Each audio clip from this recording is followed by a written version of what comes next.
Welcome to the streaming series Chasing Reggie on RetroBoxBreaks.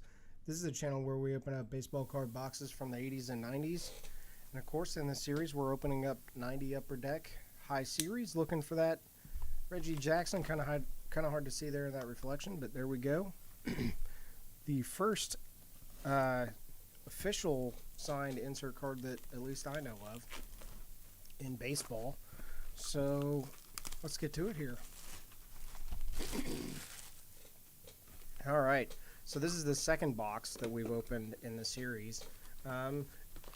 Spoiler alert, if you didn't see the first one, we didn't get the signed version. Actually, we only got like 4 different of the set, Reggie set. So the Reggie set has 10 cards, and only one of them is signed, but it is a 10 card set, and we got like 10 of them, but only 4 of them were different. We got a bunch of duplication, so it'll be interesting to see how it goes this time. Of course, we are looking for the big names in the set, the King Griffey Juniors, and a couple other guys, and there's a Mike Witt error that's kind of a big deal, at least for this set, right? In the scheme of things, not really a big deal, but pretty rare. King Griffey Jr. right there. What the heck is that? I've seen a lot of these cards. I don't think I've ever seen that. Is that a print error or a piece of foil that's on there? Man, see something new all the time. All right, well, we're going to set that one aside. Alright, so if you watched the first one, you've already seen all the cards, so I'm going to be running through this about as fast as I can. No need to stop and oogle at every card. We are going to be opening 2 cases of this over time, so that's 40 boxes. For the math gurus out there, that's about 20,000 cards. Before I started this, I did not realize how many cards I was going to end up with. I need to find Jim Abbott. I need to find something to do with them. I feel like there's got to be something better than recycling them, which is kind of the current idea. I guess another one that some people have mentioned before in the past, I think, is possibly giving them to a card shop to hand out to kids, which might be an idea, but I don't know if kids really, if I'm pulling the good cards out, I don't know if kids would be that excited to get cards from 1990, considering they're not seeing any of the players. 2 of 9, I think. Okay, I think this is one that we did not get last time. So first, Reggie Jackson, Marquise Grissom,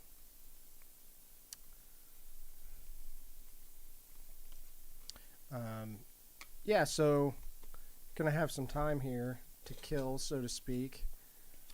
So I figured I'd talk about some other things. Still looking for that Mike Witt. And I don't know that we got the Nolan Ryan insert. Well, it's not really an insert. It's part of the regular set. The special Nolan Ryan card in the last box. So looking for that still. But so I kind of prepared some. By prepared, that might be a little bit of a strong word. Right before I went live here, I got a couple of snapshots of some interesting things that BJ Sherhoff that I thought I'd talk about a little bit. A lot of people, seems like right now, are talking about whether or not baseball cards are in a bubble. Is it going to crash? What kind of should you buy in now? Should you wait? What's the deal? Oh, Mike Schmidt. Wow. That's pretty cool. I don't know that if I'm being honest, I don't know that I remember that card. A lot of people think, oh man, we're in a bubble like the 90s and stuff like that. And I think that I think most of them are wrong. I feel like a lot of people are either predicting the market to go up or down in a particular direction. And I guess that's probably the way to get a lot of views or activity in the chat or something. But I don't know.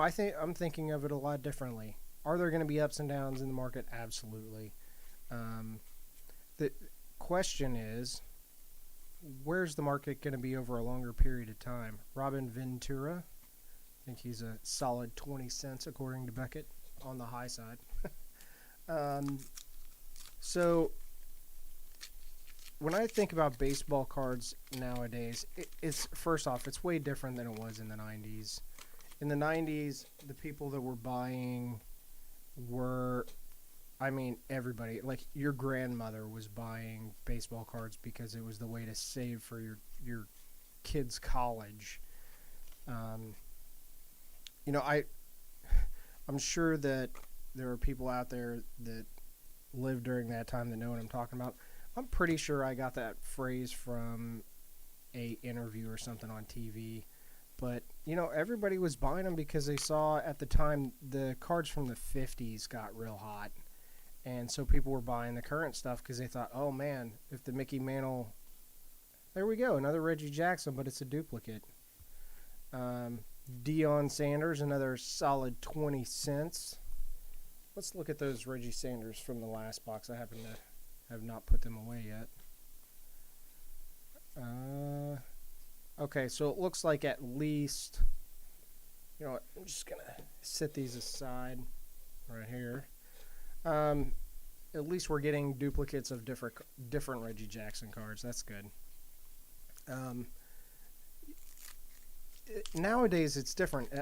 Nowadays, what it is, the market is getting hot, especially in the older cards. I don't really follow the new stuff. I know there's a lot of excitement around it and a lot of people collecting the new stuff. But, I came back to baseball cards because of the nostalgia of it for me. Opening up those 1989 Donruss boxes. I mean, it's just so fun. And, 90. I opened a lot of 90 Upper Deck whenever I was a kid. So I came back for the nostalgia. So and over the years I've learned that I want to stick to what I know, so to speak. And so Bobby Bonilla, I don't get into the new stuff really. I mean, I understand the excitement of it, but I'm just focused on the stuff I understand. I'm also coming back as an older person who's focused a little bit more on the investing side versus the, opening a pack and getting a big hit type of thing. Whenever I was a kid, some older gentleman, I can't remember who it was. I don't know if it was a family member or somebody else. Told me, if you want to make money in baseball cards, what you do is you buy the individual cards because you'll never make your money back buying packs. And that was good advice. Mark McGwire, I think he's actually one of the ones that might break $1. At the time, that was good advice, and it still is good advice. Sammy Sosa, there we go, big money card. I don't know. Does that look off center? I don't know. I feel like maybe top to bottom is off a little bit. But yeah, so it's still true today. I mean, really, if you want to invest in cards, you don't open packs. It's just a money waster, and especially if you're buying older boxes from the 80s and early 90s. The one thing that's a guarantee is every box you open is a money loser. With rare, if you buy a box of 1980 Topps and get a PSA 10 Ricky Henderson out of it, okay, you're going to make money. But odds of that is probably about as good as winning the lottery, given the quality controls of cards in the 80s. So you're almost always going to lose money when you open boxes. It's the only reason for me that I open boxes is for the fun of it. Another Sammy Sosa. I mean, I guess if you're going to get duplicates, it's not a... Oh, look at it. Come on, Upper Deck. You can do a little bit better than that. 3 of the same Reggie Jackson, and then, I mean, I guess you can't complain about the duplicate Sosa. Yeah, so from a money perspective, it's pointless to open boxes. You have to do it for fun. Which, you know, when I started the channel, I was like, you know what? I need to start doing things that, you know, 10 years from now, 20 years from now, you're not going to be able to do. And the only way you'll be able to relive it is to go back and watch stuff on YouTube. And that was kind of the impetus for the channel. So I didn't realize how quickly that was going to come to fruition. You know, and that was kind of the idea behind... Oh, well, it's a different one. Number 1. All right. So we got number 1, number 2 of 9 in this box. So I guess we'll get 2 or 3 more of the number 1s the way things are going. You know, there are boxes on the channel that 89 Upper Deck Low Series. I open up might have opened up 2 on the channel. I don't know. I've opened 1 or 2 on the channel, and whenever I opened them, they were a couple $100 a box. Now you want to buy one, at least if you want to buy it from BBCE and it's from a sealed case, you're talking $1,000. It's like, man, talk about losing money by opening a box. One, nostalgia is off the charts, so it would be absolutely fun to open it, but to think you're getting your money back would be crazy. Anyways, getting a little off topic on there, but as far as the state of the collectability, you got to think about, I think, baseball cards instead of the mania that was the 80s and 90s. It's not the same now. Now it's people going back and buying nostalgia, and I think a better comparison for the baseball card industry for the older cards is probably more like the collectible car market for a long time. Cars from the 50s just went up in value forever. Obviously not forever, 10, 20, 30 years, however long it was. And it's because that generation that grew up with those 1950s cars got into their prime earning years. And you stay in your prime earning years for quite a long time, and it allows prices to really move a lot over a decade or two. And I think that's more what we're seeing here in these older cards. The new cards, there's some spill over there. People are getting crazy. Some people are going to make a ridiculous amount of money on the new cards, and a lot of people are going to get their face ripped off. But that's the whole. If you're opening packs, that's kind of what you're in for, right? It's the big hit or nothing type of deal. Randy Johnson. But with the old stuff, I really think it's more like a classic car market, and that over time, more and more of the people who remember the cards from the first big boom are. Oh, there we go. It's another. Got 4 of the number 2. I need to getting foil all over these. So, man, look at all that foil. Yeah, so I think that although there may be some ups and downs, I think the baseball card market, at least from the 80s and 90s, is going to be basically going to be pretty resilient. I mean, the stuff that I'm following pulled back recently, but it looks like it's starting to rebound again a little bit. And I think we're going to see that probably for quite a long time, a little, 2 steps forward, 1 step back type of thing. But I think in the end, these cards are going to be far more valuable 10 years from now than they are today. And the reason for that is, what the heck? 1 card in the middle is just smashed corner. Must have been like the edge of the sheet or something.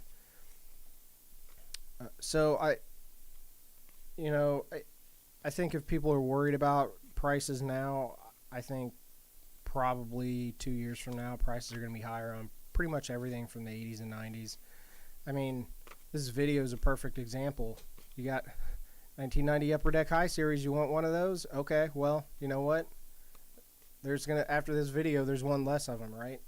And so, especially on open boxes, they're just going to continue to climb over time.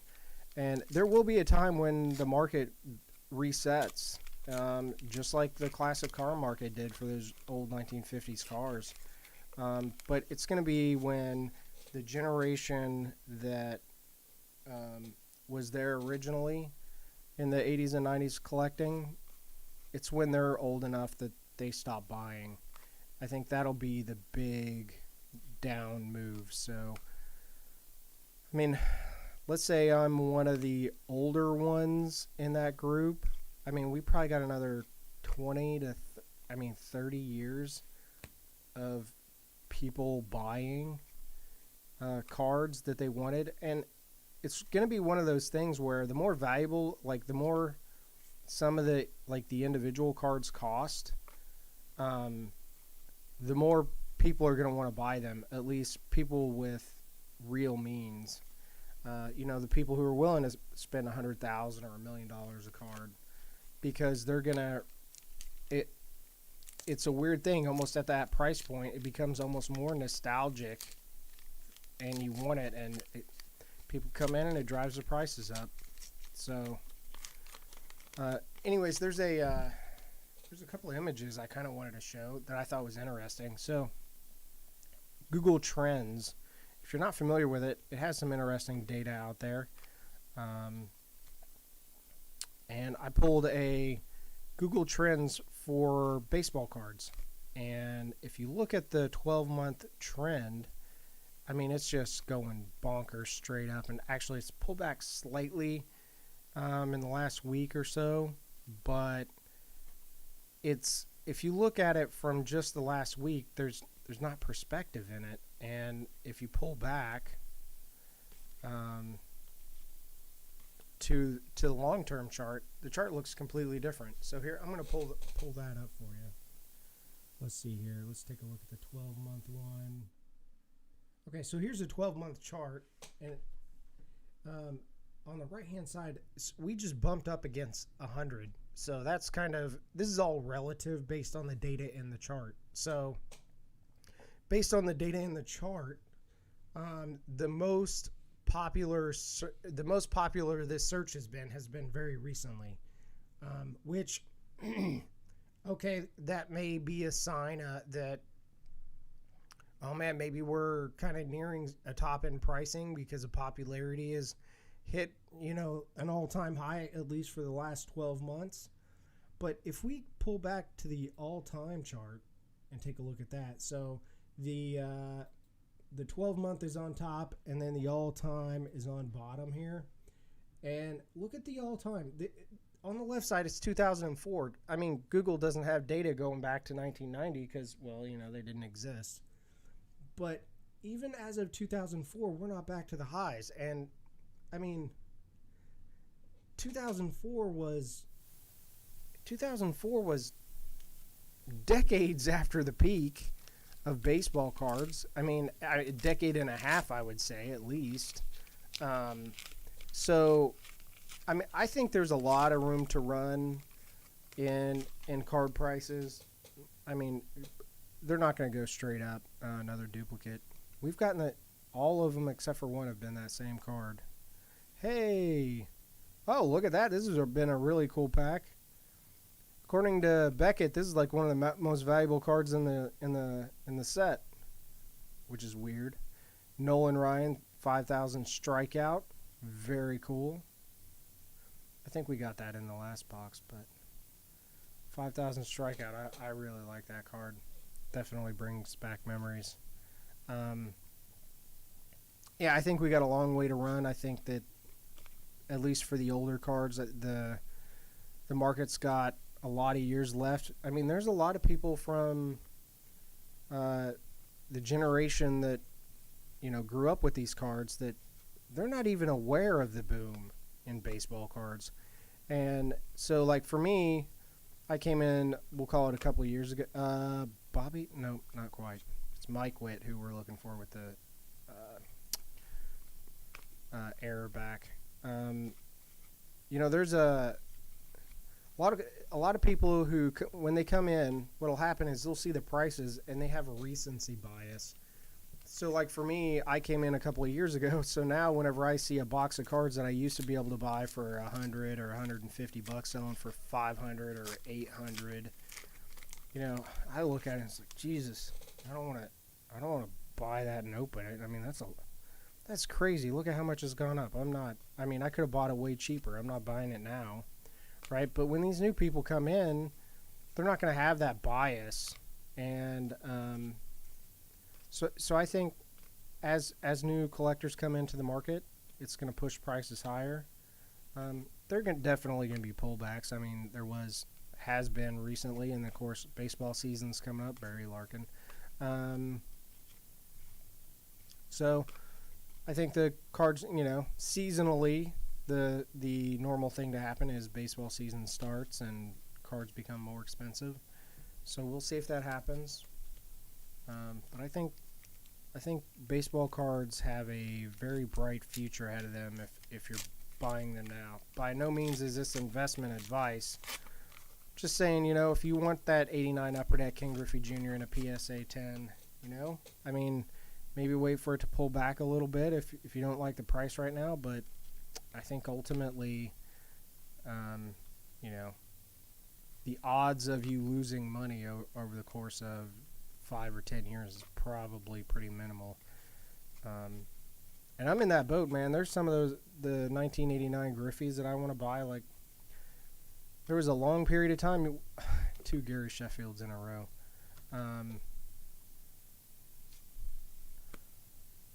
That's interesting. Look at that. I wonder if there's no trademark. I'm going to have to go back and look through these. A bunch of the... Huh. I don't know if the no... I'm going to set those aside. I don't know if the no trademark thing is actually worth money or not, but it's interesting. Mark McGuire, there we go. Barry Larkin again. Oh, no. I thought that was Larry Walker there for a second. Mark McGuire, that's pretty cool. Yeah. So that's kind of my 2 cents on where I think baseball cards are going. I guess since everybody else is talking about it, I might as well.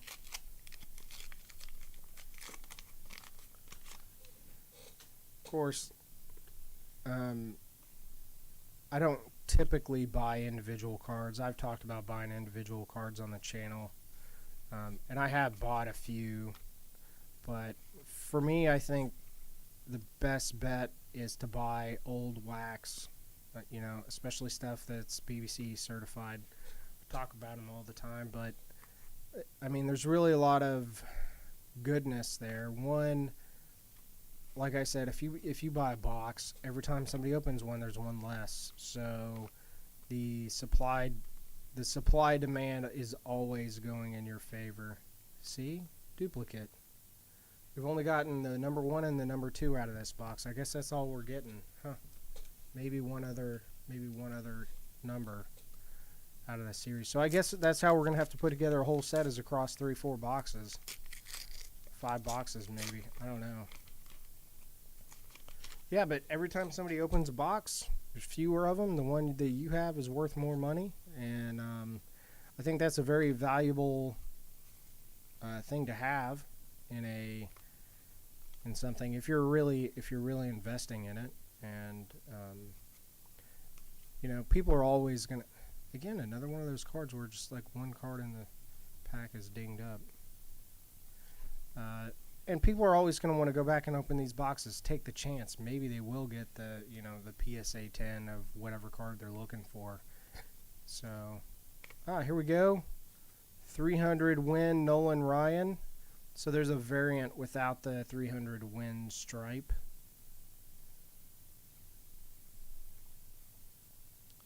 Oh no, this is the error. This is the error. Okay. So on the back, it's the 6 no-hitters. And then on the front, it's got the 300 win stripe. I believe that is the error. It's not that uncommon, so it's not like you need to get real excited about it, but very cool. Oh, look at that, and a Juan Gonzalez rookie card right behind it. Awesome. Yeah, I don't know how many of those I had as a kid. I remember there's a baseball card store I went to as a kid, had auctions like every Saturday or Friday or something.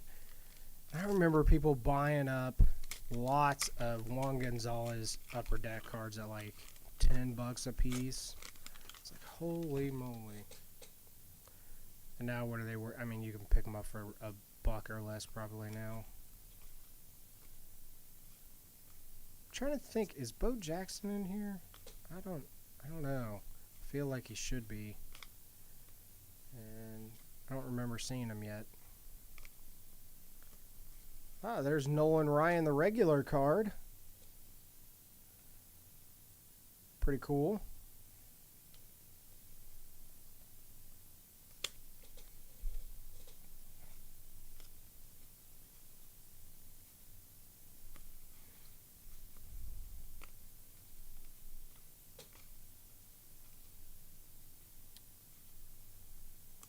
All right.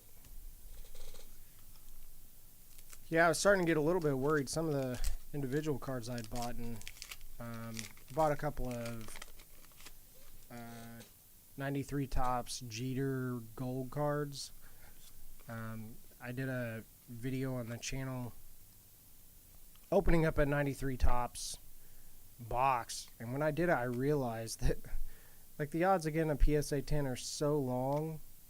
I mean, it was like 1 in 11 boxes you might get a Jeter, and then like the odds of you getting a Jeter that's a PSA 10 is obviously really long, and just the cost difference between what it would cost to get one out of a box, let alone being lucky enough that it's a 10 versus just going and buying a 10, which is what I was talking about earlier. You know, if you're really investing, it's always better to oh, there we go, another number 1. Well, if we're putting together like want to put together like 8 or 10 sets, we're going to have our number 1 for all of them.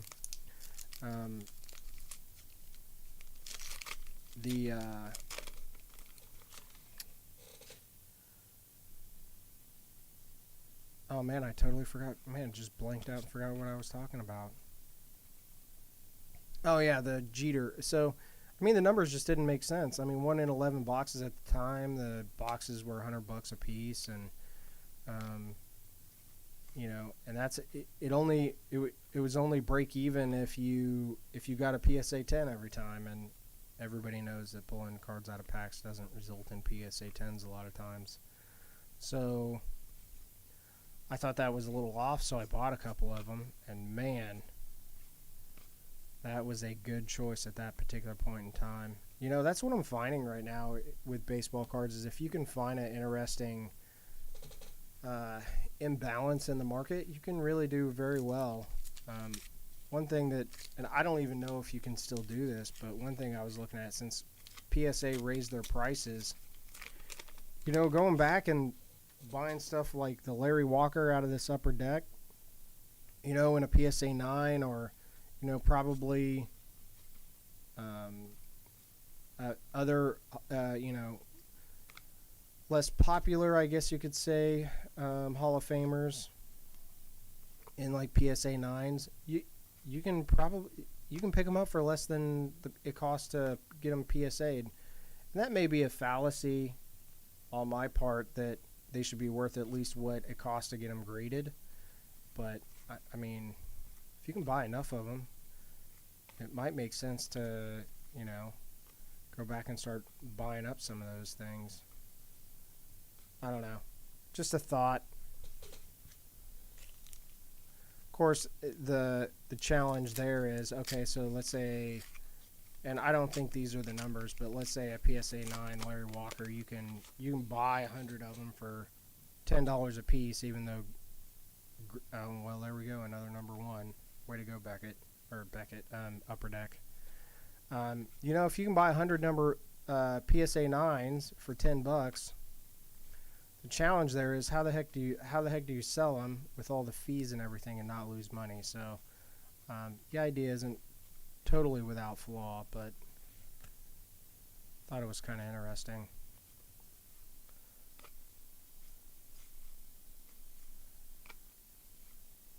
Ben McDonald. I'm looking for the one without the rookie symbol on it. I think that is like the most valuable card coming out of here according to Beckett.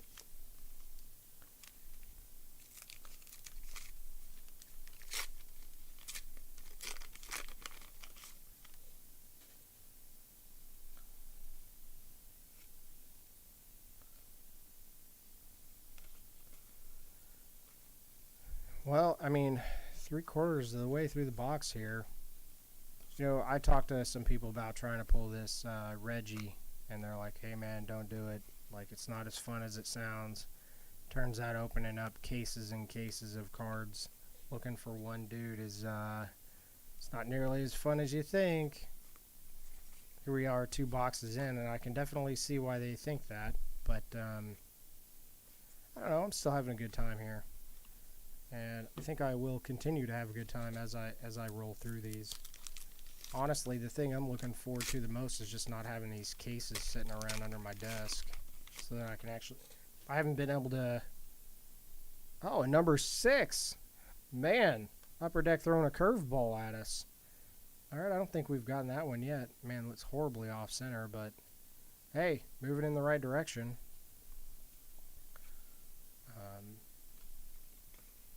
Yeah, I've been storing these under my desk, and Ryan Sandberg. So I don't really have a place to put my knees. So it'd be nice to actually be able to sit at my desk again. Oh, there we go. Talking about Bo Jackson. Bam! Look at that. Going full bore right there. Pull that bad boy out. There's the sleeper Larry Walker rookie card right there. Rookie threats. Is that Julio Franco? Yep. Not sure who that is. Ah, Joe Carter. There we go.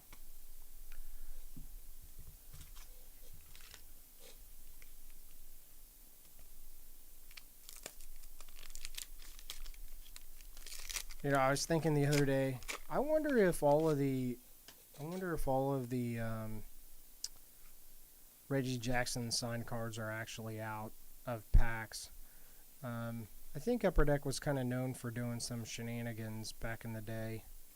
So, I mean, heck, maybe I was thinking, you know, if you don't know how many cards you're going to print, because I feel like back then they just kept printing them as long as they could sell them. How would you insert something that's a limited print run into your boxes? And the answer is, you put them all in the front. You know what the first print's going to be, so you put them all in the first print of all the boxes. Of course, you know, he's only available in the high series, so maybe they just knew how many they were going to print from the get-go. You know, 10 million boxes or whatever it is.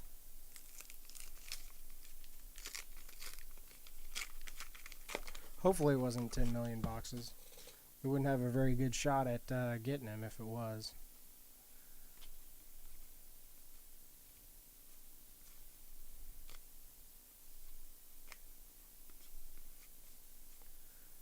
Alright, just trying to muscle through here. Get to the end. Tons of stickers. I don't know what I'm going to do with all those stickers either. I haven't seen one Mike Witt. I mean, maybe he flew by there and I wasn't paying close attention, just listening to myself talk, but Smoltzy.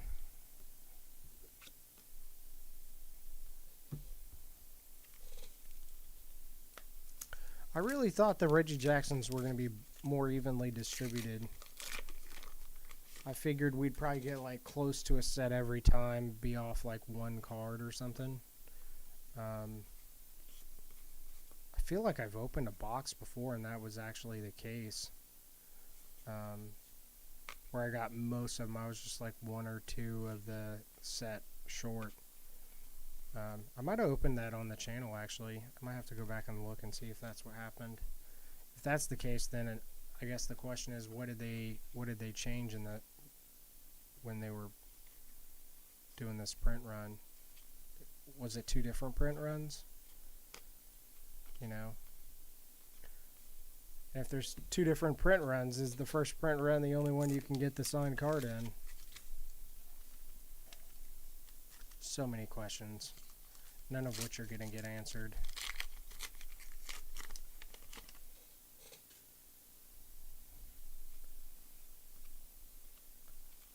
Not hitting very many of the low series cards. I mean, we hit what, the Upper Deck or the King Griffey Jr. No, did we get a Griffey this time? I don't even know if we got a Griffey this time. Got a couple of Sammy Sosas. We did get, and we didn't get any Sammy Sosas out of the last box. So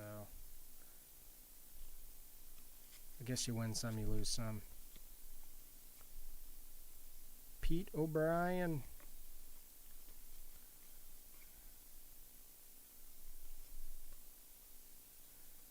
There we go. Another number 2. Number 1. Okay. Man. Tough.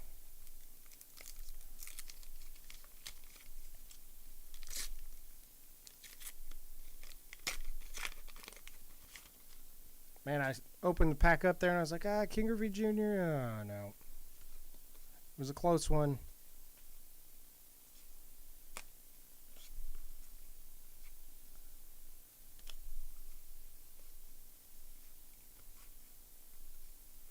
Of course, you may be asking yourself, why the heck is he continuing to go through these cards and turn them? And you know what? You're probably right. There's probably no reason for me to do it. John Olerud. There you go. I remember one year he almost hit 400. That was kind of a big deal. I don't think his rookie card's even worth pulling out nowadays. Somebody out there who's a fan's not going to be happy with that, but sometimes the dollars and cents make it that way.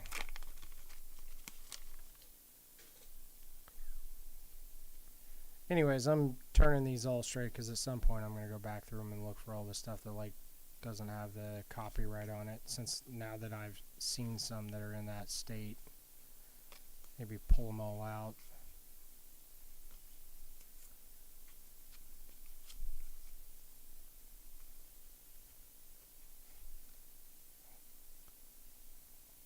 Come on, let's pull another decent card out of here.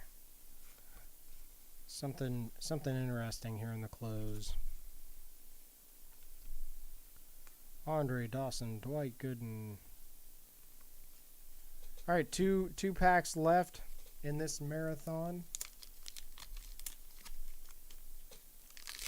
Oh, looks like we got a commenter. Sorry I didn't see your comment earlier.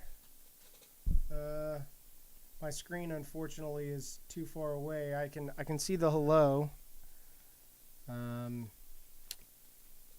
that's about it. I'm gonna have to rearrange things next time to get the screen a little bit closer.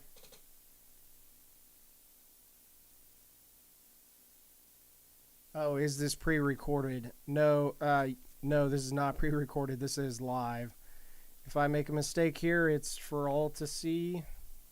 If I do something dumb or anything like that, there's no turning back. The only way to turn back is, I guess, I don't know if YouTube lets you go back and edit a live stream, but that would be the only way to go back and fix it. And the 2 minutes that I tried to edit a video I uploaded once because I had a mistake in it, oh gosh, the editing was so horrendous. I just deleted the darn thing and re-uploaded it. So that would be the only way to do it. And I'm doing live streams well, for 2 reasons. One, I want to Craig Biggio, not a rookie card, but still pretty cool. I want to validate that if I pull this thing, it's not some manufactured situation. The other part is I'm just lazy. And if I do a live stream, I don't have to go back and edit. If I make a mistake, I mean, it is what it is. I've been doing... Bo Jackson right there. It's that American League MVP, top vote getter. Very cool. So I was talking about not seeing a Bo Jackson. We got 3 of them. So yeah, I mean, I do it because of the live stream, partly because I'm lazy and I don't want to record it, but also because when I pull one of these, or I don't want to go back and edit. Also, if I do end up pulling a Reggie Jackson, I want it to be 100% real and unedited and everything, and there to be no doubt that I actually pulled the pack and it wasn't some contrived situation. So, all right, well, I guess I'll run through the Reggie Jacksons here real quick. There's only like 3 different ones that we got. This is the number 1. That's weird. We got 1 of this one, which is the number 6. There's another number, whatever that is. And then this is the other one that we got, the number 2. Got a bunch of number 2s. We got a bunch of them, though. How many did we get? 2, 3, 4, 5, 6, 7, 8, 9, 10, 11, 12. We got 12. So that's 1 every 3 packs. That's pretty darn good. I just wish there was a little bit more variety. Well, if you're still watching at this point, thank you very much. If you would, hit that like and subscribe, and we'll see you next week for another box opening where we try again to get that Reggie Jackson, and I'll try to come up with something at least mildly interesting to talk about while we open the box. Have a good week.